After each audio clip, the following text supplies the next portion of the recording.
Assalamualaikum warahmatullahi wabarakatuh. My name is Ilman. Today I'm gonna share about kurangnya minat belajar kepada di dalam lingkungan saya, di sekitar saya itu kurangnya minat belajar itu sangat banyak menurut saya. Dan yang pertama saya akan mempresentasikan tentang apa itu belajar sih. Belajar itu apa? Belajar itu adalah perubahan relatif permanen dalam perilaku atau potensi perilaku sebagai hasil dari pengalaman atau latihan seseorang. So yang dimana kita harus belajar dari sebuah pengalaman, kita belajar education, kita belajar dari tentang hidup kita, seperti kayak gitu contohnya. Dan terus di pembelajaran itu bagaimana sih cara menemukan minat belajar itu? Di sini banyak banget caranya ya. Saya akan menyebutkan ada 3 contoh. Contoh yang pertama itu temukan hubungan antara belajar itu dengan kehidupan keseharian kita. Contohnya tuh seperti ini nih. Seperti apa aja sih, ada apa aja?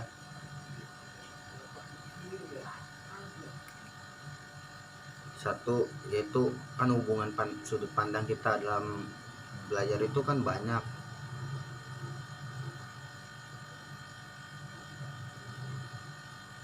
Dalam kehidupan sehari-hari kita itu bisa menjadi contoh, yaitu adanya kehilangan minat belajar itu di dalam seperti yang dibutuhkan hubungan dalam kehidupan di luar sekolah maupun di sekolah. Untuk mengatasi kebosanannya itu ada ya. Contohnya memahami pengetahuan apa yang ilmu kita sukai, seperti itu. Contohnya kita disuruh belajarnya fisika, terus kita sukanya masak, so kita masak harus banget gitu belajar tentang fisika. Ya kita boleh wajib juga sih untuk mengetahui itu fisika tuh kayak gimana, tapi kalau yang lebih pentingnya ya kita sukai dari pelajaran tersebut. Terus yang kedua itu ada ubah sudut pandang dalam tentang mata pelajaran yang menarik gitu. Itu selalu ada di dalam lingkungan saya dan lingkungan di sekolah, mungkin yang paling sering di sekolah. Sebenarnya sih kita harus memotivasi dulu sih. Sebagai contoh kita sebagai guru, calon guru ya, bagaimana caranya memotivasi murid-murid kita.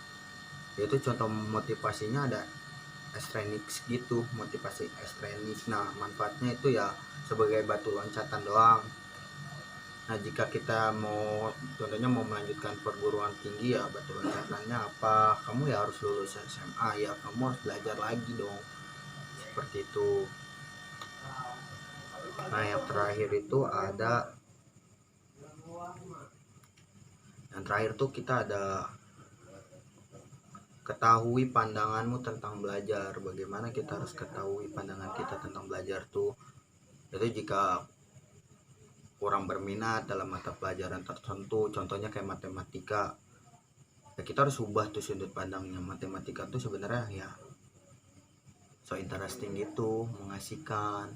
Dan itu kembali lagi kepada gurunya juga sih, gurunya bagaimana caranya untuk mengajarkan dan metode pengajarannya.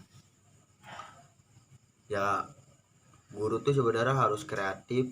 Kalau menurut saya harus kreatif, kritis berpikirnya, dan supaya ya murid-muridnya itu nggak bosen sama dengan pelajarannya. Oke, the next slide-nya itu ada bentuk kebiasaan baik. Dan di sini yang menurut saya ini kebanyakan di sekitaran saya kenapa kurang minat belajar ya, kebiasaan baiknya dia pada kurang sih. Penilaian saya ya kurang. Satu, kita yang kalau menurut sudut pandang saya harus buat kayak jadwal, itu kapan gitu. Jadwal belajar saya itu kita harus catat.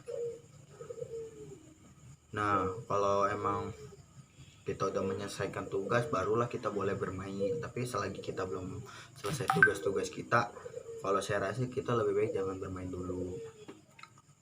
Nah terus the next slide-nya itu ada belajar bersama teman-teman ya. Belajar bersama teman-teman itu seperti belajar kelompok, itu saling membantu di antara teman kita ya itu hitungannya ntar akan kepake di pekerjaan juga sih, jatuhnya working group gitu.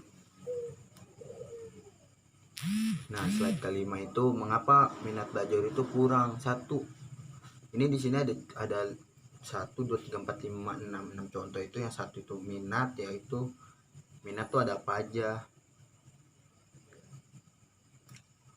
Minat itu contohnya ada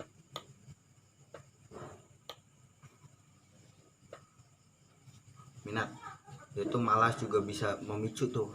Jadi awalnya sih kita emang malas dan kurang gemar dalam pelajaran-pelajaran tertentu, atau di sini kita nggak suka pelajaran, atau kita nggak suka belajar sendiri, atau gimana, itu kan tergantung kita. Nah itu kita kalau emang nggak minat ya nggak akan maju juga sih Pak, ya wajar lah orang di sini jadi malas kalau.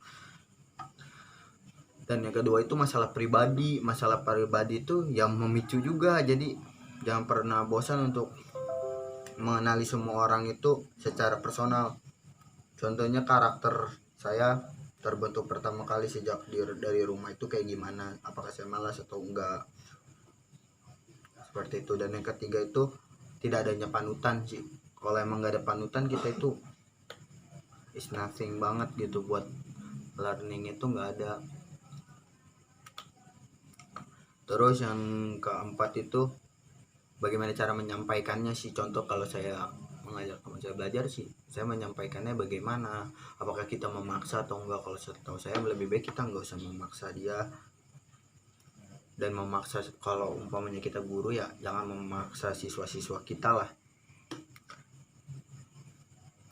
Itu di sini kan juga banyak anak-anak kecil, mungkin fotonya untuk anak-anak kecil saya jarang ada karena anak kecilnya mainnya jauh sih di sawah. Dan yang kelima itu ada belum menemukan cara belajar yang tepat. Itu bisa jadi ke diri saya pribadi, belajar yang cepat itu ya bingung sih, saya juga masih kayak gimana ya. Setiap orang pasti berbeda-beda dengan metode cara dia belajar. Contoh kalau saya bisanya ya saya ulang-ulang mau baca, terus baru saya akan bisa, dan saya ulang-ulang juga kayak gini, nah baru saya bisa. Dan yang terakhir itu membuat orang malas itu nih, yang memicu, pokoknya pemicunya itu ya fasilitasnya terlalu berlebihan. Orang tua tuh selalu memberikan fasilitas ke anak-anak yang sekarang tuh, zaman sekarang itu sangat berlebihan menurut saya. Yaitu anak umur 4 tahun udah dikasih HP, dan itu bisa memicu anak itu malas, dan anak itu jadi suka melawan orang tua, jadi suka di luar, dan juga game online. Cuman alangkah baiknya orang tua itu dan guru harus suka sering-sering memantau perkembangan anak sih. Nah temuan saya ini ya di teman-teman saya menemukan ini pada tanggal 18 Januari 2021. Selalu bergadang gitu, dan dia sih jarang belajar dan tidak pernah belajar menurut saya, karena dia hanya bermain online. Ya itu yang kembali lagi ya, fasilitas yang ada dari orang tuanya keenakan. Terus solusinya kayak gimana? Saya langsung memberikan solusi, yaitu satu, kita harus menata hidup kita yang lebih baik. Yaitu saya rasa malas itu ya kita harus tata hidup kita. Itu kita harus teratur, dan kita harus punya aturan di mana kita harus bangun pagi, di mana kita harus bangun malam. Dan yang kedua itu ada berikan motivasi pada diri kita sendiri. Anda harus bisa memotivasi diri kita pribadi. Kalau menurut saya itu kita penting untuk memotivasi diri sendiri untuk ya menjauhi rasa malas. Seperti misalnya di pagi hari libur, biasanya kan malas tuh sering muncul. Tapi gimana caranya di hari libur itu kita ya berpikir ada hal yang lebih penting dibandingkan kita malas-malasan. Dan kesimpulannya menurut saya, belajar itu adalah perbuatan relatif lah dalam perilaku manusia, sebagai dari pengalaman atau latihan yang diperkuat. So belajar merupakan akibat adanya interaksi antara simulasi dan responden gitu. Dan dimana pentingnya belajar, yang harus kita ketahui, pentingnya belajar itu buat hidup, bukan cuman buat hidup kita, tapi buat hidup kita ke depannya. Entah kita kan kita di dunia ini guys selamanya, dan kita bakal hidup di yang tempat lain. Dan belajar ya kita tentang religion, tentang apapun kita harus pelajari. Banyak faktor yang kurangnya dari pembelajaran itu karena yang tadi saya sebutin, mungkin fasilitas apa-apanya dari orang tuanya yang berlebihan. Mungkin that's all from me. I'm Ilman, back to you and cheer you. Good evening everyone. Finally say wassalamualaikum warahmatullahi wabarakatuh.